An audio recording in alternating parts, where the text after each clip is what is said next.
స్తోత్రం స్తోత్రం స్తోత్రం స్తోత్రం. మీకోసము ప్రార్థన చేస్తూ ఉంటే దేవుడు ఒక చక్కటి వాక్యాన్ని అనుగ్రహించి ఉన్నారు.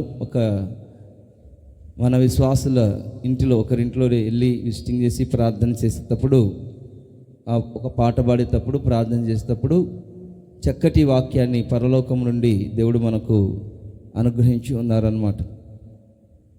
ఎన్నో అనుకున్నాను కానీ ఈ వాక్యాన్ని దేవుడు మనకు అనుగ్రహించి ఉన్నారు. ఆ వాక్యాన్ని మనం చదువుకుందాం.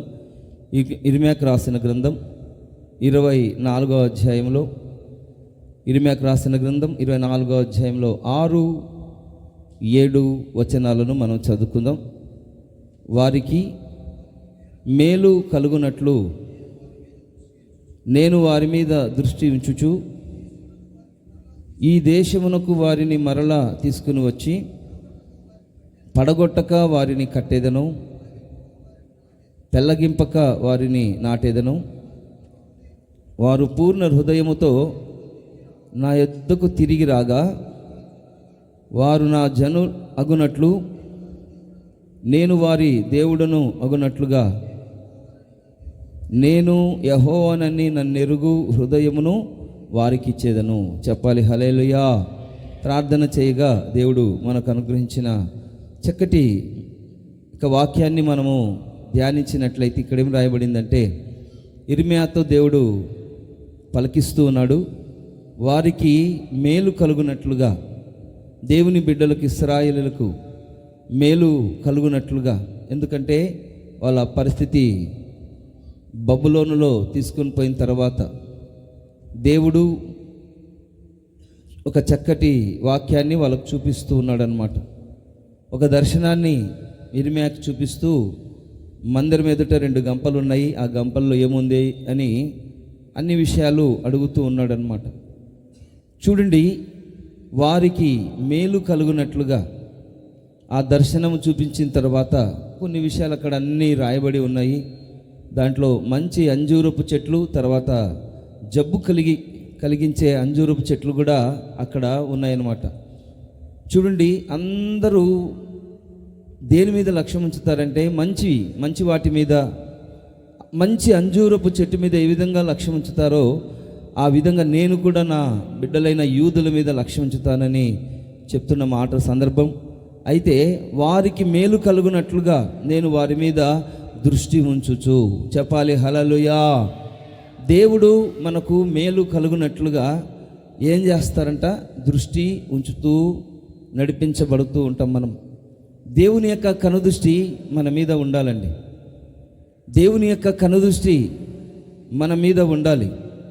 ఎందుకంటే ఈ నెల చివరి దినాలలో మనం వచ్చి ఉన్నాం. ఈ నెల చివరి దినాలలో, ఈ నెల ప్రారంభం నుంచి అక్టోబర్ నుంచి చివరి వరకు దేవుని యొక్క కనుదృష్టి మన మీద ఉంది.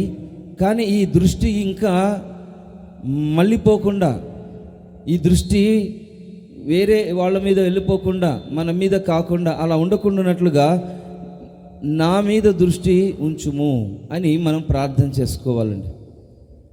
చూడండి, మేలు కలుగునట్లుగా నేను వారి మీద దృష్టి ఉంచుచు అని ఇక్కడ వ్రాయబడింది. దృష్టి ఉంచి ఉన్నాను, ఒక్కసారి దృష్టి ఉంచి తర్వాత నా కళ్ళు నేను మూసుకుంటాను అని కాదు, కానీ దృష్టించుచు ఈ దేశమునకు వారిని మరలా తీసుకుని వచ్చి, దేశము అంటే సంఘం అనొచ్చు, దేశం అనొచ్చు, తర్వాత రకరకాలుగా మనము సూచనలుగా ఉందన్నమాట. ఈ దేశానికి తీసుకుని వచ్చి పడగొట్టక వారిని కట్టెదను అని చెప్తున్నాడండి దేవుడు. పడగొట్టక, మనల్ని ఏ విషయంలో పడిపోకుండా, జారిపోకుండా, కాలు జారకుండా ఈ దినాన మనము నిలబెట్టడానికి, పడగొట్టకుండా వారిని నేను కట్టెదను అని చెప్తూ, తెల్లగింపక వారిని నాటెదను. ఒక్కసారి దేవుడు నాటిన తర్వాత ఇంకెవ్వరు దానిని తీసివేయలేరు అని దీని అర్థం అన్నమాట. కాబట్టి అలాంటి కార్యము మన జీవితంలో చేయాలి. దేవుడు మన జీవితంలో చేయాలి, మేలు చేయాలి. దేవుని యొక్క కనుదృష్టి మన మీద ఉంచుచు, దేవుని యొక్క కనుదృష్టి మన మీద నడిపించబడుతూ ఉండాలి. చెప్పాలి హల్లెలూయా, హల్లెలూయా. చూడండి, దేశంలో ఎంతోమంది ఉంటారు. వారందరూ రకరకాలుగా చెదిరిపోయి రకరకాలుగా అటు ఇటు తిరుగుతూ ఉంటారు. ఈ దేశమునకు వారిని మరలా తీసుకుని వచ్చి, చెరలో ఉన్న వారిని తీసుకుని వచ్చి దేవుడు ఏం చేయబోతున్నాడో పరిశుద్ధ లేఖనాలలో ఈ దినాన మనం గమనించినట్లయితే చూడండి, దేవుని కనుదృష్టి మొట్టమొదటిగా మన మీద ఉండాలి. దేవుని యొక్క కనుదృష్టి మన మీద ఉన్నప్పుడు మనము చూడండి కట్టబడుతాం. ఎలా కట్టబడుతామంటే వాక్యంలో పడగొట్టక మనము పడిపోమన్నమాట. తర్వాత ఎవ్వరూ పెళ్ళగింపలేని, ఎవ్వరూ తీసివేయలేని ఒక చక్కని చెట్టు వలె దేవుడు మనల్ని నాటబోతూ ఉన్నాడు అన్నమాట.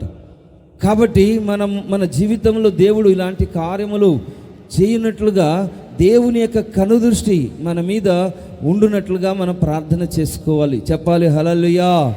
పరిశుద్ధ లేఖనాలలో కీర్తనల గ్రంథంలో 84వ కీర్తనలో ఆ వాక్యాన్ని మనం చదువుకుందండి. కీర్తనల గ్రంథం 84 9వ వచనాన్ని చదువుకుందాం. 84:9.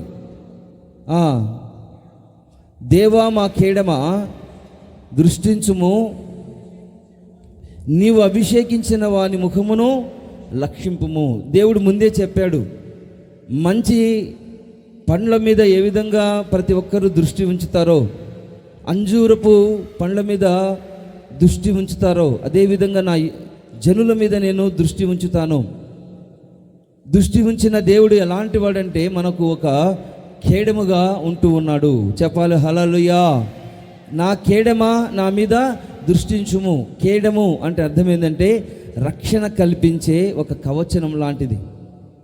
ఈ కేడాన్ని తీసుకొని ఏం చేస్తారంటే ఒక డాలుగా తీసుకొని సైనికులు అడ్డుగా వస్తున్న ప్రతి దానిని జయించుకుంటూ ముందుకు వెళ్తారన్నమాట. అందుకనే సైనికులు, మిలిటరీ వారు ఏం చేస్తారంటే ఈ వస్తున్న ప్రతి బుల్లెట్ని, ప్రతి దానిని, ఆపదలన్నిటినీ ఈ కేడము ద్వారా రక్షించుకుంటూ ఉంటారన్నమాట. కాబట్టి నన్ను నేనే రక్షించుకోలేను ప్రభువా, తండ్రి మీరే మాకు రక్షణగా ఉండండి అని కీర్తనకారుడు చెప్తూ ఉన్నాడు. దేవా మా కేడమా దృష్టించుము, నువ్వు అభిషేకించిన వాని ముఖమును లక్షించుము. దేవుడు మనల్ని రక్షించడానికి ఒక కేడముగా ఉంటున్నాడు, మనల్ని దృష్టించుతూ ఉన్నాడు, మనల్ని అభిషేకించి ఉన్నాడు. మనల్ని దృష్టించి మన వైపు చూడాలి అంటే ఏముండాలంటే దేవుని యొక్క ఆత్మ అభిషేకం మన మీద ఉన్నప్పుడు. హల్లెలూయా హల్లెలూయా. దేవుని యొక్క ఆత్మ మనలో ఉన్నప్పుడు దేవుని యొక్క కనుదృష్టి మనల్ని చూస్తుందన్నమాట. ఆయన మనల్ని రక్షిస్తుంది. ఆయనే మనల్ని రక్షించి ప్రతి ఆటంకాలు, ప్రతి విధమైన అవరోధాలు వ్యక్తిగతంగా కానీ సమాజంలో కానీ చూడండి, వ్యక్తిగతంగా అయినా ఈ డాలును ఉపయోగిస్తారు. తర్వాత సమాజం మధ్యలో అనేకుల మధ్యలో వాళ్ళ యొక్క పరిస్థితులన్నీ వాళ్ళు మన మీద పడకుండానట్లుగా ఈ డాలును ఉపయోగిస్తూ ఉంటారు. కాబట్టి మనం వ్యక్తిగతంగా ఉన్న, సమాజంలో ఉన్న, అనేకుల మధ్యలో ఉన్న ప్రతి విధమైన సాతాను ఆటంకాలన్నిటినీ తొలగించి ఒక కేడముగా దేవుని యొక్క కనుదృష్టి మన మీద ఉండి నడిపించబోతూ ఉన్నారన్నమాట. కాబట్టి మనం ప్రార్థన చేసుకోవాలి. ప్రభువా మీరు నన్ను అభిషేకించుము, మీరు నన్ను అభిషేకించుము.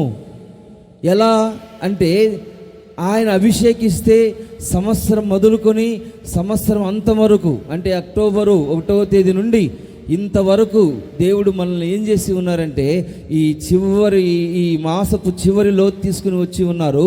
కాబట్టి దేవుని యొక్క కనుదృష్టి మన మీద ఉండి నడిపించునుగాక. చెప్పాలి హల్లెలూయా, చెప్పాలి హల్లెలూయా. యెహోవా కనులంట సంవత్సరాది మొదలుకొని సంవత్సరం అంతం వరకు ఉండునట్లుగా ప్రతి క్షణము, ప్రతి మాసము దేవుడు మనకు చక్కటి వాక్యపు వాగ్దానాన్ని ఇచ్చి చక్కని మార్గాలలో నడిపించడానికి దేవుని యొక్క కనుదృష్టి మన మీద ఉండాలండి. దేవుని యొక్క కనుదృష్టి నా మీద ఉందా లేదా? దేవుని యొక్క కనుదృష్టి నా మీద ఉండాలంటే చూడండి, నీవు అభిషేకించిన వాని ముఖమును లక్షించుము, లక్ష్యముంచుము. ఎప్పుడైతే మనము దేవుని యొక్క ఆత్మ మనలో ఉంటుందో, దేవుని యొక్క పరిశుద్ధ ఆత్మ శక్తి మనలో ఉంటుందో, అప్పుడు మాత్రమే దేవుడు మనల్ని చూస్తూ ఉంటాడండి. మనల్ని ఆయన చూస్తూ ఉంటాడు, మన ముఖాన్ని లక్ష్య పెడతాడు, మన జీవితాలలో గొప్ప కార్యములు చేస్తారు. మన జీవితంలో ఎన్నెన్నో గొప్ప కార్యములు. ఏ పట్టణం మీద దేవుని యొక్క కనుదృష్టి ఉంటుందో, ఏ వ్యక్తి మీద దేవుని యొక్క కనుదృష్టి ఉంటుందో వారికి మేలు కలుగుతుంది. మేలు అంటే ఈ లోక సంబంధమైన మేలు, అశాశ్వతమైన మేలు కాదండి. శాశ్వతమైన మేల చేత ప్రభు నింపుతాడు. ఎప్పుడంటే దేవుడు మనల్ని అభిషేకించి దేవుని యొక్క కనుదృష్టి మన మీద ఉన్నప్పుడు, అది ఒక వ్యక్తే కానీ ఒక పట్టణమే కానీ, ప్రతి ఒక్కరి జీవితాలలో ఆయన మేలు చేసి నడిపించబోతూ ఉన్నారన్నమాట.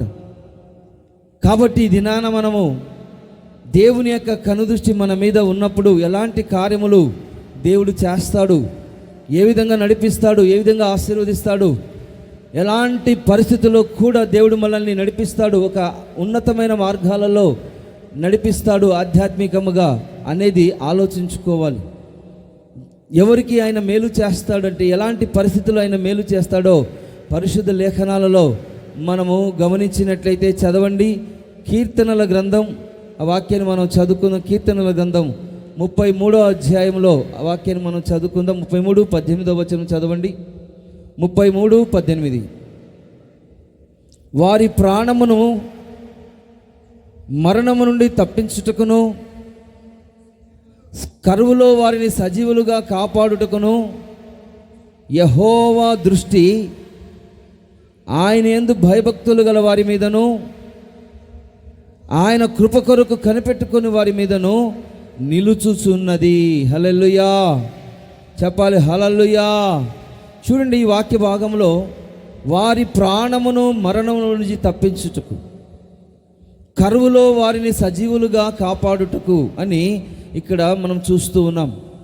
ప్రాణము, మన యొక్క ప్రాణాన్ని మరణములో నుండి తప్పించడానికి దేవుని యొక్క కనుదృష్టి ఉండాలి.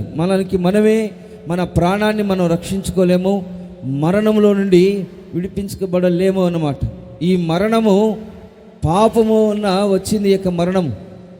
కాబట్టి ఈ మరణములో నుండి తప్పించబడడానికి పరిశుద్ధ లేఖనాలలో మనం గమనించినట్లయితే కరువులో వారిని సజీవులుగా కాపాడుటకు, హల్లెలూయా చెప్పాలి, హల్లెలూయా.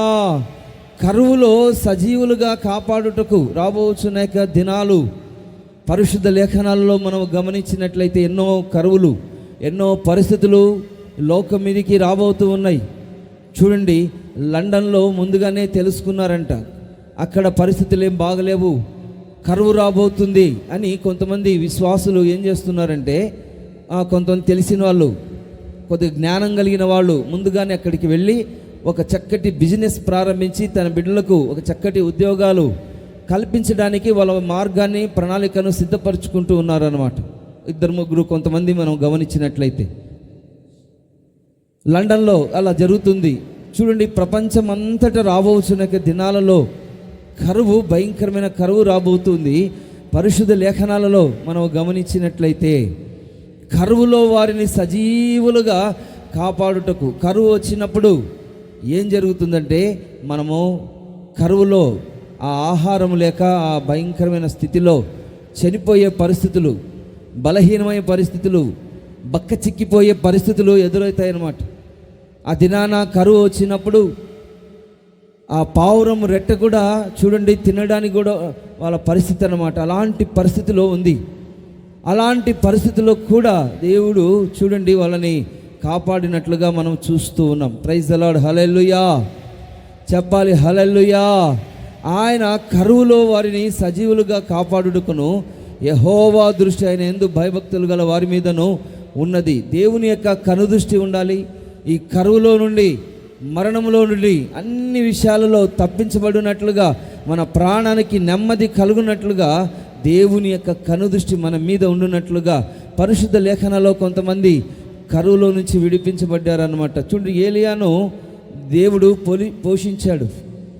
రాజుల మొదటి గ్రంథంలో 17వ అధ్యాయం అంతా మనము గమనించి చదువుకున్నట్లయితే కరువు వచ్చింది. అక్కడ కరువు వచ్చినప్పుడు దేవుడు ఏలియాతో చెప్తూ ఉన్నాడు, నువ్వు పలానా చోటికి వెళ్ళాలి, పలానా వాగు దగ్గరికి, కేరితు వాగు దగ్గరికి వెళ్ళినట్లయితే అక్కడ నేను నీతో మాట్లాడుతాను, అక్కడ నువ్వు దాగి ఉండు అని ప్రభు చెప్తూ ఉన్నాడు అన్నమాట.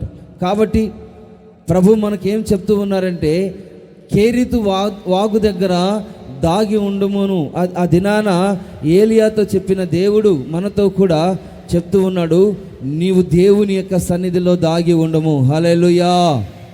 దాగి ఉన్నట్లయితే మనము ఆయన సన్నిధిలో మనం అటు కానీ ఇటు కానీ తొలగకుండా దేవుని యందు భయభక్తులు కలిగి దేవుని యొక్క కనుదృష్టి నా మీద ఉండాలి అని ప్రార్థన చేసుకుని మనం ఏం చేయాలంటే, దేవుని యొక్క సన్నిధిలో దాగి అంటే మరుగై ఉండినట్లయితే, మనల్ని కనిపించాలి అని కాదు కానీ మరుగై ఉండాలన్నమాట. దేవుడిక్కడ జరిగించాలి, దేవుడిక్కడ ఉండాలి. ఇక్కడ ఎవరున్నా, ఏ పాస్టర్ ఉన్నా, ఏ బ్రదర్ ఉన్నా, ఇక్కడే దేవుడు ఉండాలి, నేను మరుగై ఉండాలి అని ఎప్పుడైతే మనం అనుకుంటామో దేవుని యొక్క కనుదృష్టి మన మీద ఉంటుంది. చెప్పాలి హల్లెలూయా, చెప్పాలి హల్లెలూయా.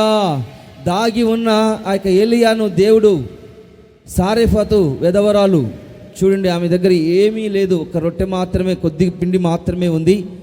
ఆ సమయంలో దైవ సేవకులు చెప్పినట్లుగా ఆమె వినిందనమాట. వినింది కాబట్టి ఆమె చక్కగా ఆశీర్వదించబడినట్లుగా పరిశుద్ధ లేఖనాలలో మనం చూస్తూ ఉన్నామన్నమాట. కాబట్టి దినాన మనము దాగి ఉండి దేవుని యొక్క నడిపింపులో ఉండి దైవ సేవకులు చెప్పినట్లుగా విని దేవుని యొక్క కనుదృష్టి మన మీద తొలగిపోకుండానట్లుగా మన మీద, మన సంఘం మీద, వ్యక్తిగత మీద, మన కుటుంబం మీద, మన పిల్లల మీద, ఈ దేశం మీద, సంఘం మీద ఉండునట్లుగా మనం ఏం చేయాలంటే దేవుని యొక్క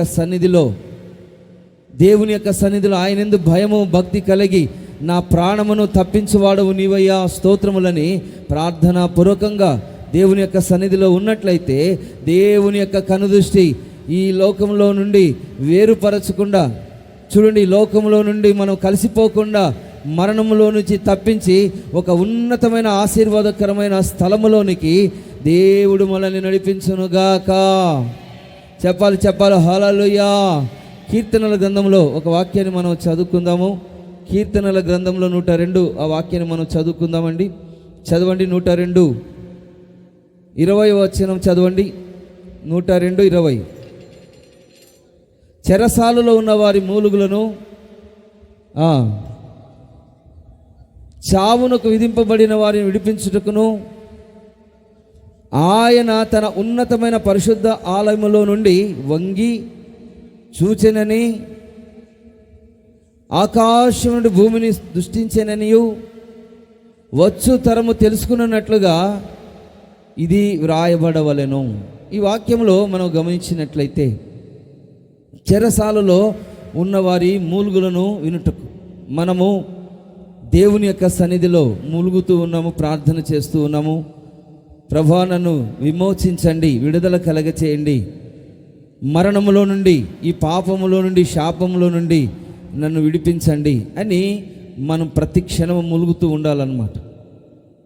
మూలుగుతున్న పరిస్థితులలో చావునకు విధింపబడిన వారిని విడిపించబడడానికి, ఎవరైతే చచ్చిన యొక్క స్థితిలో ఉన్నారో, బలహీనంగా ఉన్నారో, నరులుగా ఉన్నారో, మనుషులుగా ఉన్నారో, వాళ్ళందరినీ విడిపించడానికి, చెప్పాలి హల్లెలూయా, హల్లెలూయా, ఆయన తన ఉన్నతమైన పరిశుద్ధాలయములో నుండి, ఈ భూమి మీద ఏ విధంగా మనకు మందిరాలు, పరిశుద్ధమైన ఆలయాలు ఉన్నాయో, పరలోకంలో కూడా పరిశుద్ధమైన ఆలయం ఉంది. పరలోకంలో కూడా పరిశుద్ధమైన దేవుని యొక్క ఆలయము ఉన్నదంట. అది ఉన్నతమైన పరిశుద్ధమైన ఆలయం అన్నమాట. అక్కడి నుంచి ఆయన వంగి చూచినయు, ఆకాశం నుండి భూమి నుండి ఆయన దృష్టించినని చూడండి, వచ్చు తరము తెలుసుకునేటట్లుగా ఇది వ్రాయబడాలి. ఇవన్నీ తెలుసుకోవాలి. దేవుడు చూస్తూ ఉన్నాడు, ఎక్కడి నుంచి చూస్తూ ఉన్నాడు అనేది మనం ఉన్నతమైన పరిశుద్ధమైన స్థలములో నుండి, సియోనులో నుండి ఆయన నిన్ను ఆశీర్వదించునుగాక. చెప్పాలి హల్లెలూయా. సియోనులో నుండి దేవుడు మనల్ని ఆ పరిశుద్ధమైన స్థలములో నుండి ఈ విధంగా ఈ లోకంలో ఏ విధంగా మందిరం ఉన్నదో పరలోకంలో కూడా పెద్ద మందిరము, అది సియోను యెరూషలేము మందిరము అక్కడ కూడా ఉన్నది. అక్కడి నుండి ఆ ఉన్నతమైన స్థలములోనికి దేవుడు మనల్ని తీసుకుని వెళ్ళడానికి ఈ మందిరంలో నుండి ఆ మందిరానికి ట్రాన్స్ఫర్ అవ్వడానికి చూడండి, ఆయన వంగి చూస్తున్నాడు. దేవుని యొక్క కనుదృష్టి మనల్ని బలపరుచుచూ ఉన్నది. యథార్థముగా ఉన్న వారిని అందరినీ బలపరచడానికి, లోకములో తన ఎడల యథార్థ హృదయము గల వారిని బలపరచడానికి దేవుని యొక్క కనుదృష్టి లోకమంతటా సంచారము చేయుచు ఉన్నది. హల్లెలూయా. దేవుని యొక్క కనుదృష్టి నీ మీద నా మీద ఉండునుగాక. చెప్పాలి ఆమేన్. దేవుని యొక్క కనుదృష్టిలో నుండి మనము అటుగాని ఇటుగాని తొలగుండునట్లుగా ఈ దినాన దేవుని యొక్క సన్నిధిలో నా ప్రాణము తెప్పరిల్లునట్లుగా, విడిపించబడినట్లుగా, మరణములోంచి విడిపించబడినట్లుగా ఆయన యందు మనము భయము భక్తి కలిగి ఉండాలండి. ఆయన యందు మనం ఎప్పుడైతే మనము భయము భక్తి కలిగి ఉంటామో చూడండి, ఈ కరువులో నుండి, ఈ పరిస్థితిలో నుండి, ఈ ఆపత్కాలములో నుండి, ఈ మరణములో నుండి మన ప్రాణానికి నెమ్మది కలగజేసి నవనూతనమైన ఆధ్యాత్మికమైన శక్తి చేత ప్రభువు నింపబోతూ ఉన్నాడు. కాబట్టి ఈ విషయాలన్నీ పరిశుద్ధ లేఖనాలలో మనము మన నోట్స్లో మన హృదయములో వ్రాయబడాలన్నమాట. వచ్చు తరము తెలుసుకునేటట్లుగా ఇది వ్రాయబడవలెను. అంటే మన హృదయంలో రాబోతున్న దినాలలో చూడండి, భయంకరమైన కరువు రాబోతూ ఉన్నది, భయంకరమైన పరిస్థితులు రాబోతూ ఉన్నాయి. ఈ పరిశుద్ధ గ్రంథము కూడా ప్రింట్ వేయే పరిస్థితులు కూడా ఉండకపోవచ్చు. అందుకనే దేవుడు ఏమంటున్నాడంటే వచ్చు తరము తెలుసుకునేటట్లుగా ఇది మీ హృదయాలలో దేవుని యొక్క వాక్యము రాయబడునుగాక. చెప్పాలి ఆమేన్. మన హృదయాలలో దేవుడు స్థిరపరచునుగాక. అందరూ చెప్పండి హల్లెలూయా, హల్లెలూయా. కాబట్టి నా మీద దృష్టి ఉంచుము. దేవుని యొక్క కనుదృష్టి మన మీద ఉంటే మనం హ్యాపీగా మనం జీవించవచ్చు అండి, సంతోషంగా జీవించవచ్చు. ఏ భయము లేకుండా, ఎవరి మనుషుల భయము లేకుండా, శత్రువుల భయము లేకుండా, మరణ భయము లేకుండా, పాతాళపు భయము లేకుండా దేవుని యొక్క కనుదృష్టి మన మీద ఉండునట్లుగా ఈ దినాన మనము ప్రార్థన చేసుకోవాలి. ప్రార్థన ఆలకించిన దేవుడు నీ మీద దృష్టి ఉంచి ఆయన మేలు కలుగునట్లుగా రెండోదిగా ఏం చేయబోతున్నాడు చదవండి. ఇర్మీయాకు రాసిన గ్రంథములోనే 24వ అధ్యాయము, ఇర్మీయాకు రాసిన గ్రంథములోనే 24వ మూలవాక్యం చదవండి. వారికి మేలు కలుగునట్లుగా నేను దాని మీద దృష్టి ఉంచుచు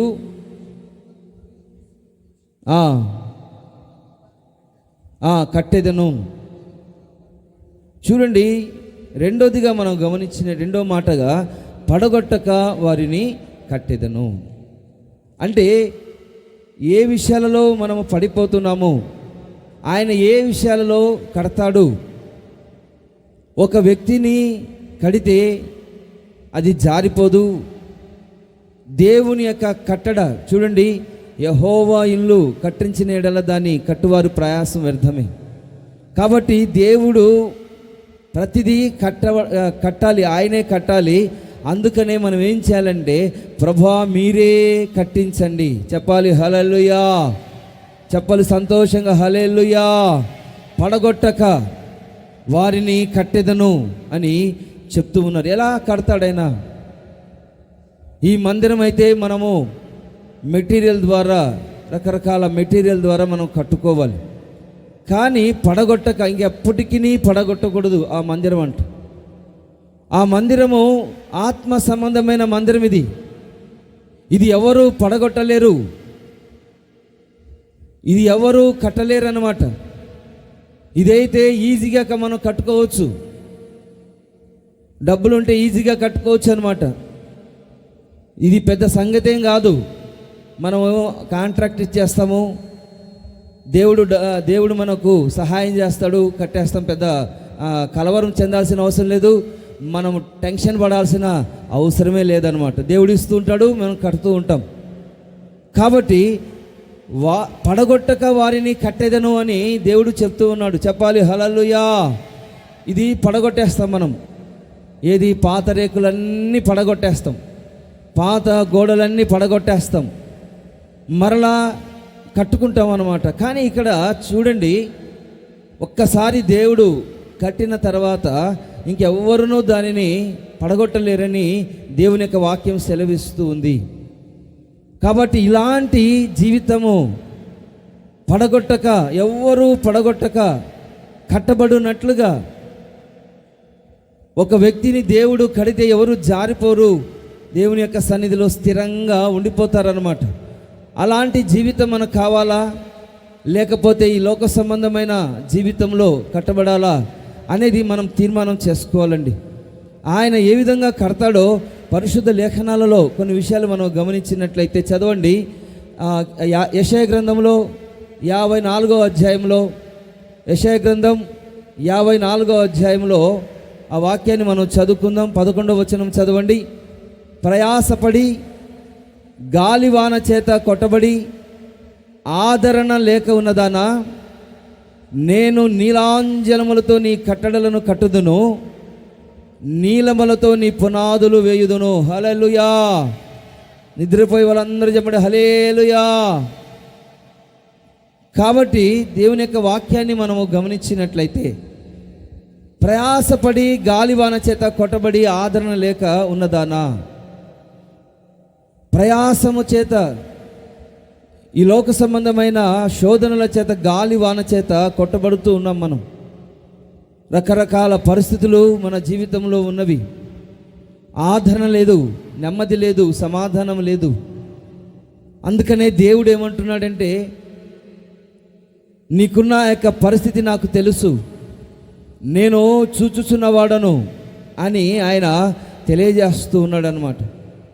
ఆయన ఏ విధంగా కట్టబోతూ ఉన్నాడంటే, నేను నీలాంజనములతో నీ కట్టడలను కట్టుదును, నీలములతో నీ పునాదులను వేయుదును, మాణిక్యమణులతో నీ కోట గుమ్మములను, సూర్యకాంతములతో నీ గుమ్మములను కట్టుదును. అంటే పరలోకంలో మనకు దేవుడు ఒక కోటగా, ఒక ఇండ్లుగా, శాశ్వతమైన ఇండ్లను దేవుడు కట్టించబోతూ ఉన్నారు. దేవుని యొక్క కనుదృష్టి మన మీద ఉన్నప్పుడు చెప్పాలి హల్లెలూయా. యేసు ప్రభు శిష్యులతో ఏమంటున్నారంటే, నేను పరలోకానికి వెళుతూ ఉన్నాను, నా తండ్రి ఇంట అనేకమైన నివాసాలు ఉన్నాయి, లేని ఎడల మీతో చెప్పుదును. నా తండ్రి ఇంట అనేకమైన నివాసాలు ఉన్నాయి, నేను వెళ్ళి మీకు స్థలము సిద్ధపరచున్నట్లుగా నేను వెళ్ళి నేను నీలాంజనములతో నీ కట్టడలో నేను కట్టబోతూ ఉన్నాను. చెప్పాలి హల్లెలూయా. నీలములతో నీ పునాదులు వేయబోతూ ఉన్నాను. హల్లెలూయా. మాణిక్య మణములతో నీ కోట గుమ్మములు ఉంటాయి. నువ్వు ఎప్పుడైతే రక్షణ పొంది ఉన్నావో నీకొక కోట, నీకొక ఇండ్లు, నీకొక స్థలము. ఈ విధంగా చాలామంది కోరుకుంటూ ఉన్నారా? చాలామంది ఏమని ప్రార్థన చేయించుకుంటారంటే, స్థలం కొరకు ప్రార్థన చేయించుకుంటారు, రోగాల కొరకు ప్రార్థన చేయించుకుంటారు, ఉద్యోగాల కొరకు, చదువుల కొరకు. కానీ పరలోకంలో నాకు ఒక స్థలం కావాలి, ఒక 2-3 సెంట్లు కావాలని ఎప్పుడైనా ప్రార్థన చేయించుకున్నారా? ఎప్పుడన్నా అడిగారా సేవకుని?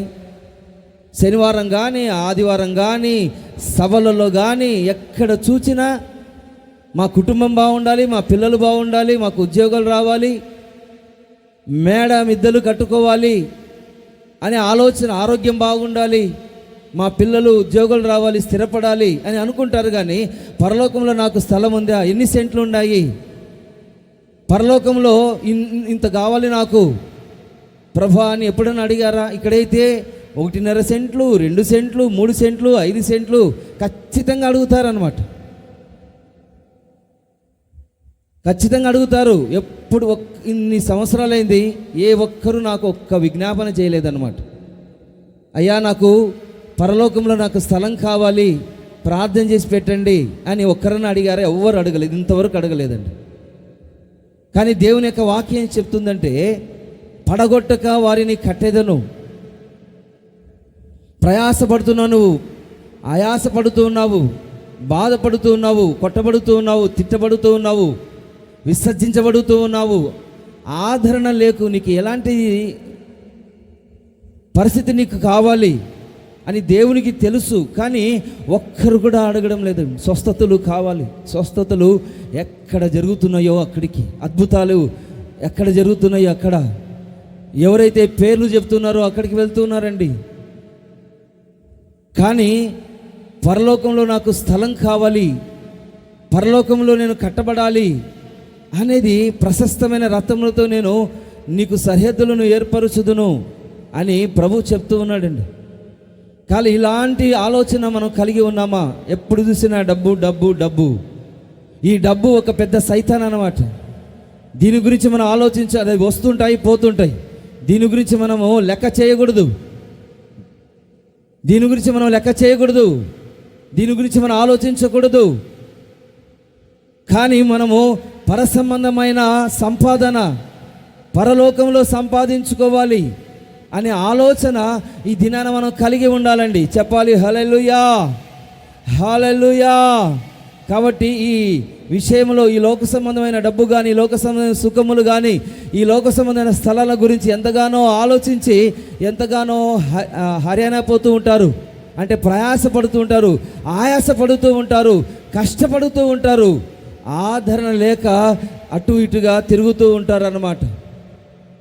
ఈ లోక సంబంధమైన వస్తువుల మీద చూడండి ఎంతగానో మనస్పర్ధాలు, ఎంతగానో అసమాధానాలు, ఎంతగానో పరిస్థితులు ఎదురవుతూ ఉన్నాయన్నమాట.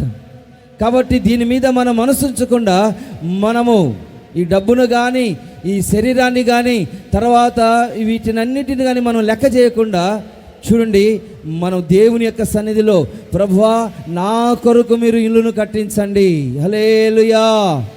ఎప్పుడైతే నువ్వు బాప్తిసం తీసుకొని ఉన్నావో అప్పుడే పునాదులు వేయబడ్డాయి నీ ఇంటికి. కాబట్టి దానిని ఎలా, ఎంతవరకు వచ్చింది? స్లాబ్ వరకు వచ్చిందా?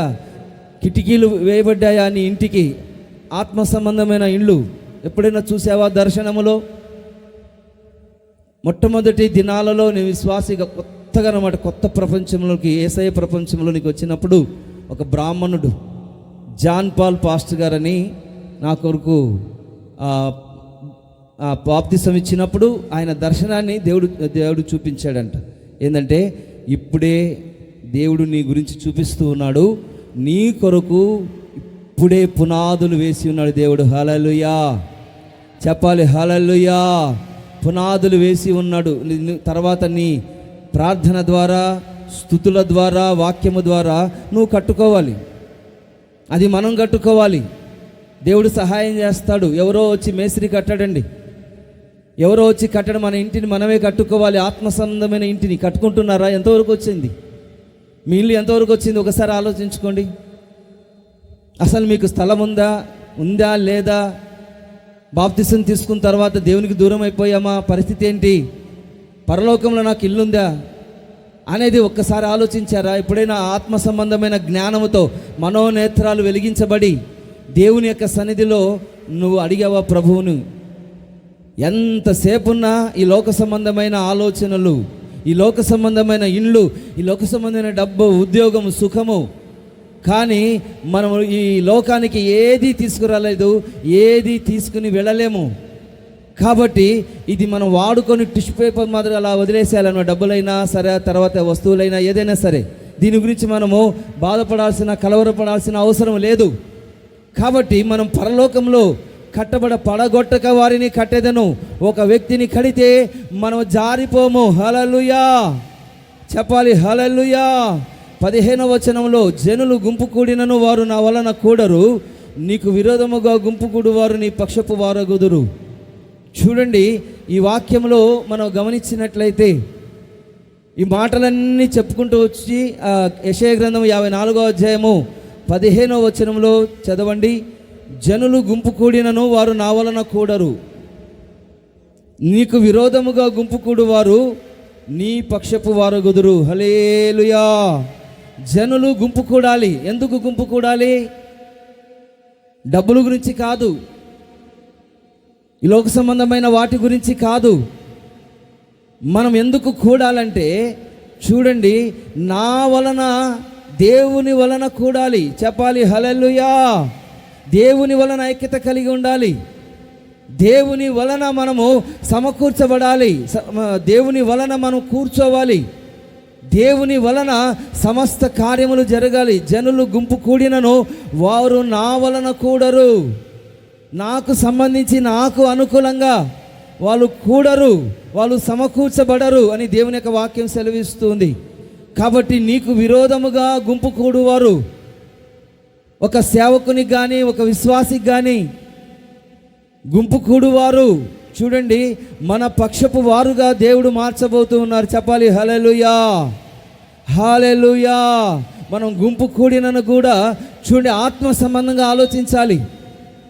ఆత్మ సంబంధంగా మనం ఆలోచించి గుంపు కూడాలి. ఆత్మ సంబంధమైన ఆలోచనల చేత మనం ఐక్యత కలిగి ఉండాలి. ఆత్మ సంబంధమైన ఆలోచనల చేత ఆత్మ సంబంధమైన మార్గాలలో నడిపించబడడానికి ఈ దినాన మనం ఐక్యత కలిగి ఉండాలని దేవుని యొక్క వాక్యం సెలవిస్తూ ఉంది. చెప్పాలి హల్లెలూయా, చెప్పాలి హల్లెలూయా. ఏ విధంగా ఆయన కట్టబోతూ ఉన్నాడు, మన జీవితాలను ఏ విధంగా ఆయన కట్టబోతూ ఉన్నాడంటే ఎఫెసీయులకు రాసిన పత్రికలో ఆ వాక్యాన్ని మనం గమనించినట్లయితే చదవండి. ఎఫెసీయులకు రాసిన పత్రిక 2వ అధ్యాయము 20వ వచనం చదవండి. క్రీస్తు యేసే ముఖ్యమైన మూలరాయి ఉండగా అపోస్తులు ప్రవక్తలు వేసిన పునాది మీద మీరు కట్టబడి ఉన్నారు. చెప్పాలి హల్లెలూయా. మనము అపోస్తులు ప్రవక్తలు వేసిన పునాది మీద కట్టబడుతూ ఉండాలి. ఇండిపెండెంట్గా కాకుండా, ఇష్టానుసారంగా కాకుండా ఈ దినాన అపోస్తులు ప్రవక్తలు ఒక యూనిటీగా, ఒక సంస్థగా ఈ దినాన మనం ఏం చేయాలంటే కట్టబడాలంట. ప్రతి కట్టడమును ఆయనలో చక్కగా అమర్చబడి, ప్రతి కట్టడము దేవుని ద్వారా దేవుని వలన సమకూర్చబడి చక్కగా అమర్చబడి, ఇటుక మీద ఇటుక చక్కగా ప్లాస్టింగ్ చేసి చక్కగా మనం ఇంటిని మందిరాన్ని మనం కట్టుకుంటాం. అదేవిధంగా మనం చక్కగా కట్టబడాలంట. ఒక ఎలా అంటే నివాసయోగ్యముగా కట్టబడాలి. చెప్పాలి హల్లెలూయా. నివాసమై ఉండుటకు, దేవునికి నివాసమై ఉండుటకు కట్టబడాలని దేవుని యొక్క వాక్యము సెలవిస్తుంది. ఎలా కట్టబడాలంటే పరిశుద్ధమైన దేవాలయముగా మనం కట్టబడాలి. ఈ విధంగా మనల్ని మనమే కట్టుకోవాలి. అపోస్తులు ప్రవక్తలు వేసిన పునాది మీద ఆత్మ మూలముగా ఎప్పుడైతే మనం కట్టుకుంటామో మన జీవితంలో దేవుడు గొప్ప కార్యములు చేస్తారు. హల్లెలూయా. చూడండి, పేతురు రాసిన మొదటి పత్రికలో ఆ వాక్య భాగాన్ని మనం చదువుకుందాము. పేతురు రాసిన మొదటి పత్రికలో ఎలా కట్టబడాలో ఆ వాక్యంలో 2వ అధ్యాయము 4వ వచనం చదవండి. మనుషుల చేత విసర్జించబడినను దేవుని దృష్టికి ఏర్పరచబడినది అమూల్యమును సజీవమైన రాయియగు ప్రభువునొద్దకు వచ్చిన వారై యేసు క్రీస్తు ద్వారా దేవునికి అనుకూలముగు ఆత్మ సంబంధమైన బలులు అర్పించుటకు పరిశుద్ధ యాజకులుగా ఉండునట్లుగా మీరును సజీవమైన రాళ్ల వలె నుండి ఆత్మ సంబంధమైన మందిరముగా కట్టబడుచు ఉన్నారు. హల్లెలూయా. చెప్పాలి హల్లెలూయా. చూడండి, మనం మనుషుల చేత విసర్జించబడతామన్నమాట. మనుషులు ఏం చేస్తారంటే మనల్ని విసర్జిస్తారు, చీ అంటారు, దరిద్రులు అంటారు, ఏదైనా అంటూ ఉంటారు అన్నమాట. ఏదేదో అంటూ ఉంటారు. మనుషుల చేత విసర్జించబడినను దేవుని దృష్టికి ఏర్పరచబడినగా మనం ఉండాలి. చెప్పాలి హల్లెలూయా. దేవుని యొక్క దృష్టికి మనం ఎలా ఉన్నాము? మనుషుల దృష్టికి ఎలా ఉన్నాము? దేవుని యొక్క దృష్టి ఏర్పరచబడినది అమూల్యమును సజీవమైన రాయియగు ప్రభువునొద్దకు వచ్చిన వారై మనము సజీవమైన రాళ్ల వలె దేవుని వద్దకు రావాలంట. రాయి ఈ లోక సంబంధమైన వస్తువులలో ఏ జీవము లేదన్నమాట. కానీ మనలో జీవము ఉన్నది. మనలో జీవం ఉండునట్లుగా మనం ఏం చేయాలి? సజీవులే కదా నిన్ను స్తుతించేది, సజీవుడనై నిన్ను నేను ఆశ్రయించుచున్నానని దేవుని యొక్క వాక్యం సెలవిస్తుంది. కాబట్టి నువ్వు సజీవుడు అంటే అర్థం ఏంటంటే సజీవమైన రాయిగా ఉండాలి, స్తుతించే వారిగా ఉండాలి, నీలో జీవం ఉండాలి. చెప్పాలి హల్లెలూయా. అందరూ చప్పట్లు కొట్టండి, హల్లెలూయా హల్లెలూయా. సజీవుడైన రాయగు ప్రభువునొద్దకు వచ్చిన వారై నువ్వు దేవుని వద్దకు ఎలా రావాలంటే సజీవుడిగా రావాలి, చచ్చిన వారి వలె కాకుండా. దేవుని యొక్క సన్నిధిలో నీలో పాపం ఉంచుకొని, నీలో బలహీనతలు ఉంచుకొని దేవుని వద్దకు మనం రాకూడదు. మనం దేవుని వద్దకు ఎలా రావాలంటే సజీవులుగా రావాలి. సజీవులే కదా నేను స్తుతించేది అని మనము దేవుని యొక్క సన్నిధిలో సచ్చిన వారి వలె, బలహీనుల వలె, పాపము చేసిన వారి వలె కాకుండా, మరణానికి ఆహుతి వలె కాకుండా, ఈ దినాన దేవుని యొక్క సన్నిధిలో సజీవమైన రాళ్ల వలె మనం ఈ దినాన ఆత్మ సంబంధమైన మందిరం కట్టబడినట్లుగా, దేవుని యొక్క సన్నిధిలో ఒక ఉన్నతమైన ఆశీర్వాదాలు కట్టబడినట్లుగా దేవుడు మనల్ని అందరినీ బలపరచునుగాక. ఆత్మ సంబంధమైన బలులను మనం అర్పించి పరిశుద్ధమైన యాజకులుగా ఉండునట్లుగా. యాజకులు అంటే సేవకులు పరిశుద్ధమైన యాజకులుగా ఉండాలి. విశ్వాసులు ఎలా ఉండాలంటే సజీవమైన రాళ్ల వలె ఉండాలి. ఈ విధంగా ఆత్మ మూలముగా ఆత్మ సంబంధమైన మందిరముగా మనం కట్టబడాలి. చెప్పాలి హల్లెలూయా హల్లెలూయా. అలాంటి మందిరాన్ని దేవుడు కట్టించాలని దేవుడు కృప చూపిస్తూ ఉన్నాడు అన్నమాట. ఈ మందిరం గురించి ఎవరు అసమాధానంగా పడవద్దండి. ఈ మందిరం గురించి ఎవరు అసమాధానంగా పడాల్సిన అవసరం లేదు. ఇది ఈజీగా జరిగిపోతుంది. ఇన్ని రోజులు మనం కష్టం అనుకున్నాం, కానీ దేవుని యొక్క వాక్యాన్ని చూసిన తర్వాత ఇది చాలా ఈజీగా కట్టబడుతుంది. కానీ ఆత్మ సంబంధమైన మందిరమే చాలా కష్టం అన్నమాట. అది దేవునికి దగ్గరగా ఉండాలి, పాపముల నుంచి విడిపించబడాలి, స్తుతించాలి, మెలకువగలిగి ఉండాలి. తర్వాత ఎన్నో బాధ్యతలు మన మీద ఉన్నాయి. సువార్త ప్రకటించాలి, అనేకులు దేవుని యొక్క రాజ్యానికి నడిపించాలి. అనేక పనులు ఉన్నాయన్నమాట. ఈ పనులన్నీ శాశ్వతం కావన్నమాట. ఈ పనులన్నీ శాశ్వతం కావని దేవుని యొక్క వాక్యం సెలవిస్తుంది.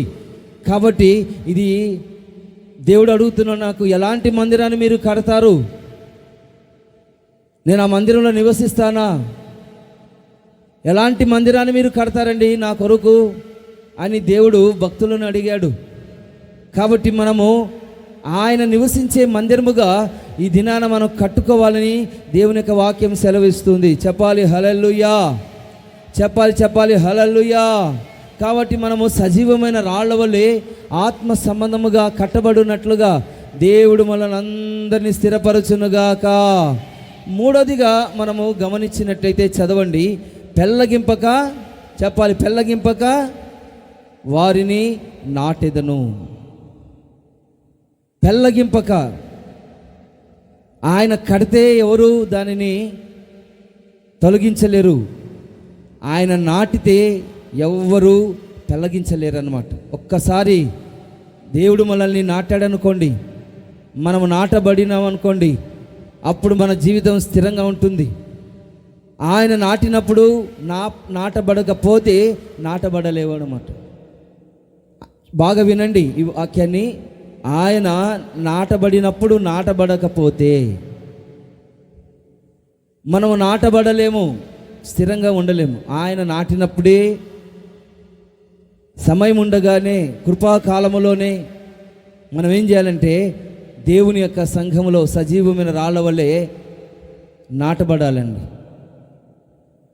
ఈ దినాన మనం ఆలోచించుకోవాలి, నేను నాటబడాలి దేవుని యొక్క సన్నిధిలో ఆత్మ సంబంధమైన మందిరముగా.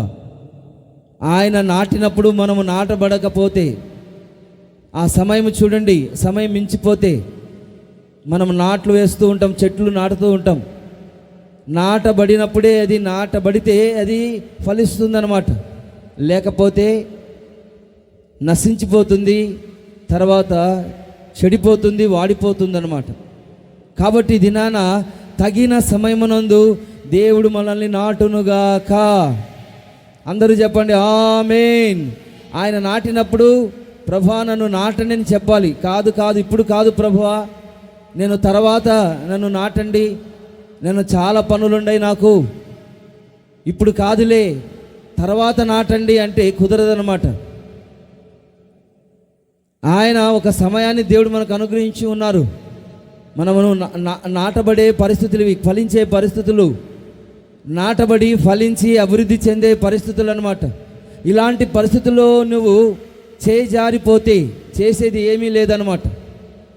దేవుడు అనుకున్నప్పుడు దేవుడి యొక్క ఆలోచన, దేవుని యొక్క ప్రణాళిక ఎలా ఉన్నదో, ఎప్పుడు నాటాలో, ఎప్పుడు అభివృద్ధి చేయాలో, ఎప్పుడు నడిపించాలో ఆయనకు బాగా తెలుసు కదా ఆయన ప్రణాళిక.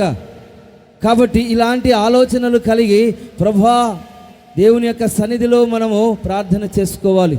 ప్రార్థన ఆలకించిన దేవుడు మనలందరినీ తగిన సమయమునందు దేవుడు మనల్ని నాటునుగాక. చెప్పాలి హల్లెలూయా, హల్లెలూయా. కాబట్టి మనము నాటబడాలండి. ఆయన ఏం చెప్తున్నాడో పరిశుద్ధ లేఖనాలలో మనము గమనించినట్లయితే చదవండి. సమూయేలు రాసిన రెండవ గ్రంథంలో ఒక సందర్భాన్ని మనం చదువుకుందాము. సమూయేలు రాసిన రెండవ గ్రంథం 7వ అధ్యాయంలో ఆ వాక్యాన్ని మనం చదువుకుందాం. సమూయేలు రాసిన రెండవ గ్రంథం 7వ అధ్యాయంలో ఆ అధ్యాయంలో మనం గమనించినట్లయితే 9-10 వచనాలు చదవండి. నువ్వు పోవు చోటనెల్లను నీకు తోడుగా ఉండి నీ శత్రువులందరిని ఎదుట నిలవకుండా నిర్మూలము చేసి లోకంలోని గనులైన వారికి కలుగు పేరు నీకు కలుగునట్లుగా మరియు ఇశ్రాయేలులను నా జనులు ఇక కదిలింపబడకుండా తమ స్వస్థలమందు నివసించినట్లు దాని యందు వారిని నాటి పూర్వము ఇశ్రాయేలులను నా జనుల మీద నేను న్యాయాధిపతులు నియమించిన తర్వాత జరుగుచూ వచ్చినట్లుగా దుర్బుద్ధి గల జనులు ఇకను వారిని కష్టపెట్టక ఉండునట్లుగా చేసి నీ శత్రువుల మీద నీకు జయమిచ్చి నెమ్మది కలగజేసి ఉన్నాను. హల్లెలూయా. చెప్పాలి హల్లెలూయా. దేవుడు ఆల్రెడీ చేసి ఉన్నాడంట. ఈ వాక్య భాగంలో దావీదుకు దేవుడు చక్కటి కృపను అనుగ్రహించి వాగ్దానం ఇచ్చి నడిపిస్తూ ఉన్నాడు. దావీదు ఆలోచనలు వేరు, దేవుని యొక్క ఆలోచనలు వేరు. దావీదు ఆలోచనలు ఏంటంటే దేవుని యొక్క మందసము గుడారములో ఉంది, దానిని చక్కగా ఒక మందిరాన్ని కట్టించాలి అని దావీదు అనుకుంటున్నాడు. అందుకనే ప్రవక్తను సేవకుని పిలిపించాడండి. నాతానును పిలిపించి ఏం చేసి దేవదారు మ్రానుతో కట్టిన నగరి యందు వాసము చేయుచుండగా దేవుని యొక్క మందిరము డేరాలో నిలిచి ఉన్నది. నేనేమో దేవదారు మ్రానుతో కట్టిన నగరులో బాగా నివసిస్తూ ఉన్నాను, కానీ దేవుని యొక్క మందసము డేరాలో ఉన్నది, చిన్న గుడిసెలో ఉన్నది అని ఇతని ఆలోచన అన్నమాట. కానీ దేవుడు ఆలోచనలు వేరు, దేవుని యొక్క ఆలోచనలు వేరు. నువ్వు పెద్ద మందిరమే కట్టినా, సొలొమోను మందిరమే కట్టినా ఆ మందిరంలో నేను ఉండను, కానీ నేను ఆత్మీయంగా స్థిరపరచడానికి, నా జనుల పక్షాన ఉండడానికి, దుర్బుద్ధి గల ఆ యొక్క జనులు ఇక నిన్ను కష్టపెట్టకుండా ఉండడానికి నేను కార్యములు చేయబోతూ ఉన్నాను. హల్లెలూయా. ఈ మందిరము నాకు అవసరం లేదు, కానీ నిన్ను నేను కాపాడాలి. నిన్ను బాధ పెట్టే వారిని, దుర్బుద్ధి గల జనములో నుండి, శత్రువులో నుండి, సాతానులో నుండి, ఆ మరణములో నుండి నిన్ను విడిపించి చూడండి, నిన్ను స్వస్థలములో స్థిరపరచడానికి నా ఆలోచన. దావీదు ఆలోచన ఏంటి? మందిరం కట్టాలి, దేవుని యొక్క నిబంధన మందసము డేరాలో ఉన్నది, నేనేమో దేవదారు ఆ యొక్క మ్రాను కలిగిన యొక్క చక్కటి నగరంలో నేను నివసిస్తూ ఉన్నాను, కానీ దేవుని యొక్క ఒక మందిరాన్ని కట్టాలి అని అనుకున్నప్పుడు దేవుని మందిరం వద్దు, నువ్వే నాకు కావాలి. చెప్పాలి హల్లెలూయా. నువ్వు నాకు కావాలి. మందిరం నాకు అవసరం లేదు, ఈ గోడలతో కట్టిన మందిరం నాకు అవసరం లేదు, నువ్వు నాకు కావాలి. ఎందుకంటే నీ బాధ నేను గుర్తెరిగాను, నిన్ను నేను కడుగుతాను, నిన్ను పరిశుద్ధపరుస్తాను, నిన్ను ఆత్మచేత అభిషేకిస్తాను, నా మందిరంగా, అంటే పరలోక సంబంధమైన ఆ యొక్క మందిరంగా నేను కడతాను, దీని మీద నువ్వు మనసుంచొద్దు అని దావీదుతో దేవుడు సెలవిస్తూ ఉన్నాడు అన్నమాట. ఈ మందిరం గురించి పెద్దగా ఆలోచించాల్సిన అవసరం లేదు, కానీ ఆత్మ సంబంధమైన మందిరంగా నేను స్థిరపరుస్తాను. పూర్వము ఇశ్రాయేలును నా జనుల మీద నేను న్యాయాధిపతులు నియమించి తర్వాత జరుగుతూ వచ్చినట్లు దుర్బుద్ధి గల జనులు ఇక నేను బాధ పెట్టుగా ఉండునట్లుగా ఒకరినొకరు మనం బాధపరచుకోకూడదు అనమాట. ఒకరినొకరు మనం ఒకరినొకరు ప్రేమించుకోవాలి, ఒకరినొకరు మనం ఐక్యత కలిగి ఉండాలి, ఒకరినొకరు మనం ఏం చేయాలంటే దేవుని యొక్క మందిరముగా కట్టబడినట్లుగా, దేవుడు మన జీవితంలో కార్యము చేయనట్లుగా దేవుని కనుదృష్టి మన మీద ఉండునుగాక, మన మీద ఉండునుగాక. పెళ్ళగింపక వారిని నాటెదను, స్థిరపరుస్తాను. ఆయన నాటితే బహుగా ఫలిస్తాం. ఆయన చేత మనము నాటబడాలి, ఆయనను మనం గట్టిగా పట్టుకోవాలి, యేసుక్రీస్తుని మనం చూడాలి. మనుష్యుల వైపు కానీ, సేవకుల వైపు కానీ, ఈ లోకం వైపు కానీ, డబ్బు వైపు కానీ, తర్వాత సుఖభోగాల వైపు కానీ, ఈ లోక సంబంధమైన వాటి మీద మనసుంచక మనము ఆయన మీద మనసుంచి, ప్రభువా నన్ను కట్టండి, మీ పరిశుద్ధ ఆలయముగా, పరలోకంలో ఉన్న యొక్క పరిశుద్ధమైన ఆలయముగా, యెరూషలేముగా, సియోనుగా నన్ను కట్టండి, నీలాంజలముతో నన్ను కట్టండి, నన్ను నాటండి అన్నప్పుడు దేవుడు తప్పనిసరిగా నీ ప్రార్థన ఆలకిస్తాడు. హల్లెలూయా, హల్లెలూయా. ప్రతిసారి, ప్రతి శనివారము, ప్రతి ఆదివారము ఎక్కడికి వెళ్ళినా ఆత్మ సంబంధమైన అవసరతలు మీరు కోరుకోవాలండి.